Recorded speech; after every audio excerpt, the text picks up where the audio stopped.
শুভ সকাল। আজ বুধবার আর ঘড়িতে এখন ৭টা ২২। তো এখন থেকে দুপুর পর্যন্ত তোমাদেরকে সাথে নিয়ে আজকের ব্লগটা শুরু করছি। So welcome back to my channel. আশা করছি সবাই ভালো আছো। তো সকালে আমার বাসি কাজ করা শেষ হয়ে গেছে। এমনি তো আজকে ঘুম থেকে উঠতে দেরি হয়ে গেছে, তার কারণ একে বাচ্চার ঘর, ওর ওপরে আবার দিন বড়, রাত ছোট হয়ে গেছে, যার কারণে ঘুমটা কুলোয় না। তো তারপর চলে গিয়েছিলাম ব্রাশ করতে। ব্রাশ করে এসে সোজা চলে এসেছি রানীশালে, আর বেটিকেও সঙ্গে এনেছি, কারণ ভাবছিলাম একা কেন কাজ করব, ওকেও কাজ করাবো। তো সেই জন্য, কিন্তু ও তো কাজ করলো না, ও আরও আমার ঘুরে কাজটা বাড়িয়ে দিচ্ছে। তো সেই জন্য দিদাকে ডাক দিলাম, আর দিদা এসে ওকে নিয়ে গেল। এটা বিচে কলা ছাড়াচ্ছি, আর এখন রান্না হবে না, এটা দুপুরে রান্না করব। আমার হাত ফাঁকা ছিল, তো সেই জন্য আমি কেটে রেখে দিচ্ছি। সে তো পরে করতে হবে, তো পরে কেন করব, হাত ফাঁকা ছিল তো সেই জন্য করে ফেললাম। আর তারপর ওখান থেকে এসে সোজা এখন চলে যাব স্নানে, তার কারণ বেলাও হতে যায়। আর বেটুর কয়েকটা জামা কাপড় ছিল, নোংরা করে রেখেছিল, বাচ্চা তো তো নোংরা তো করবেই, আর সেগুলো সঙ্গে নিয়ে গেছিলাম।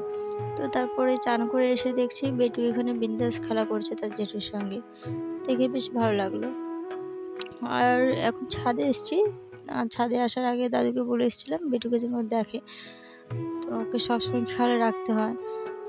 তার উপর প্রচণ্ড দুষ্টু, তো সেই জন্য একটুও চোখের আড়াল করা যায় না ওকে। তো যাই হোক, এখানে ছাদে এসেছি, আর এসে তো আমার চোখ মনে হয় ওপর দিকে উঠে যাবে অবস্থা অবস্থা হয়েছিল। তার কারণ প্রচণ্ড রোদ বেরিয়েছে, এত পরিমাণে রোদ বেরিয়েছে যে থাকা যাচ্ছে না।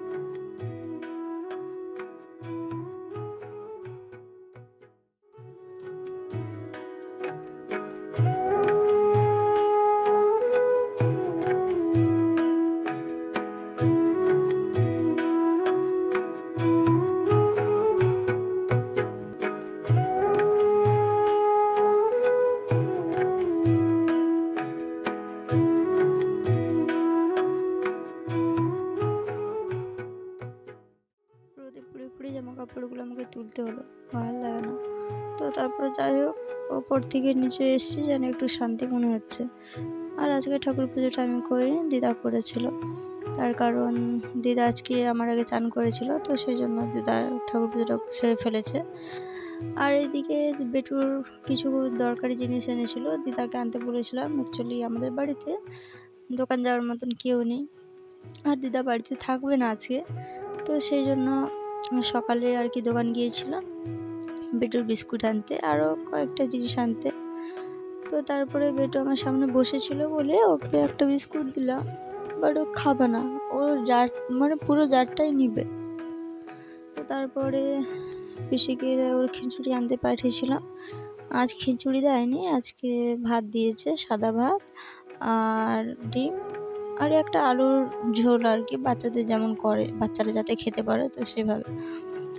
তো জেঠুর সঙ্গে, ওর জেঠুর সাথে আর কি খেলা করছিল, আর যা দেখতে পেয়েছে ওর খাওয়া সাজাচ্ছে থালার মধ্যে, চলে এসছে। মানে এদিকে ও ফার্স্ট, ওকে বলতে হয় না, ডাকতে হয় না, খুব ভদ্র ছেলে আর কি, খুব ভদ্র বাচ্চা। তো এদিকে তো বেটুর খাওয়া হয়ে গেছে, বাট আমি এখনও খাইনি। আর আমি যে খেতে বসছি, ও কোথায় ছিল জানি না, চলে এসছে ছুটে এসে আমার মানে কাজ বাড়িয়ে দিচ্ছে, কি আর বলবো। এই যে গামলার মধ্যে সব ধোয়া জামা কাপড়গুলো ছিল, সে গামলিটাকে টেনে এইসব জিনিস নিয়েও খেলা করবে। ওর যে খেলনা আছে সেগুলো ওর পছন্দ হয় না। ও কোথায় জলের বালতি, মগ, বোতল, মানে যেগুলো ওর কাছে প্রয়োজনীয় সেগুলোই ও নিয়ে খেলা করবে। তো যাই হোক, তারপর আবার চলে এসছে বদমাশি করতে। তো ওকে মুড়ি খাওয়াচ্ছিলাম, ও খাবে না, খাবে কি করে, তার আগেই তো ওর খাওয়া হয়ে গেছে। তো ওর সাথে একটু দুষ্টুমি করছিলাম, কারণ ভালো লাগে ওকে রাগাতে আর কি। আর আমার বেটুর রাগ ভীষণ, রেগে যায়। তো তারপর এই যে এখন রান্না করতে এসছি। রান্না আমার সবে 10-15 মিনিট হবে চাপিয়েছি, আর এখানে এই যে মদিনী শুয়ে পড়ে আছে, তো অনেক করে ডাকলাম, উঠছে না। আর এদিকে বাইরের দিকে একটু এসছিলাম, তো দেখলাম রোদ এখনও যায়নি, প্রচণ্ড রোদ। তো দেখতে দেখতে আমার রান্না প্রায় কমপ্লিট হয়ে গেছে। এখন একটু রান্নাঘরটা ঝাড় দিয়ে নিব।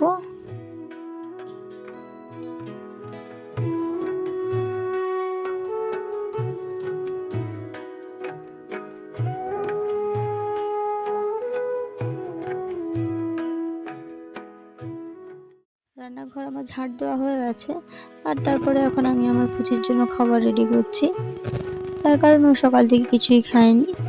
আর এখানে খাবার দিয়ে ওকে ডাকলাম, তো ভাবছিল আসবে কিনা, আর চলেও এসেছে। তো তারপরে আমি এখন চলে এসেছি সোজা ছাদে।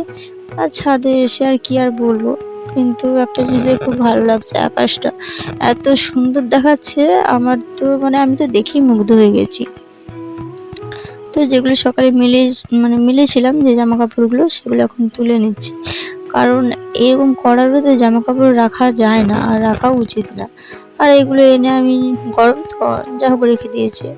তারপরে যে পিসিকে বললাম খাওয়ার কথা, তো বললো খাবে। আর এখন দুপুর প্রায় 1:45 হয়ে গেছে।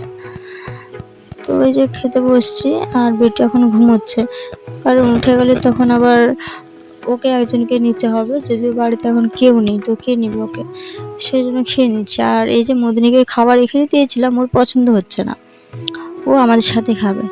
তো খাওয়া দাওয়া কমপ্লিট করে একটু রেস্ট নিতে এসছি।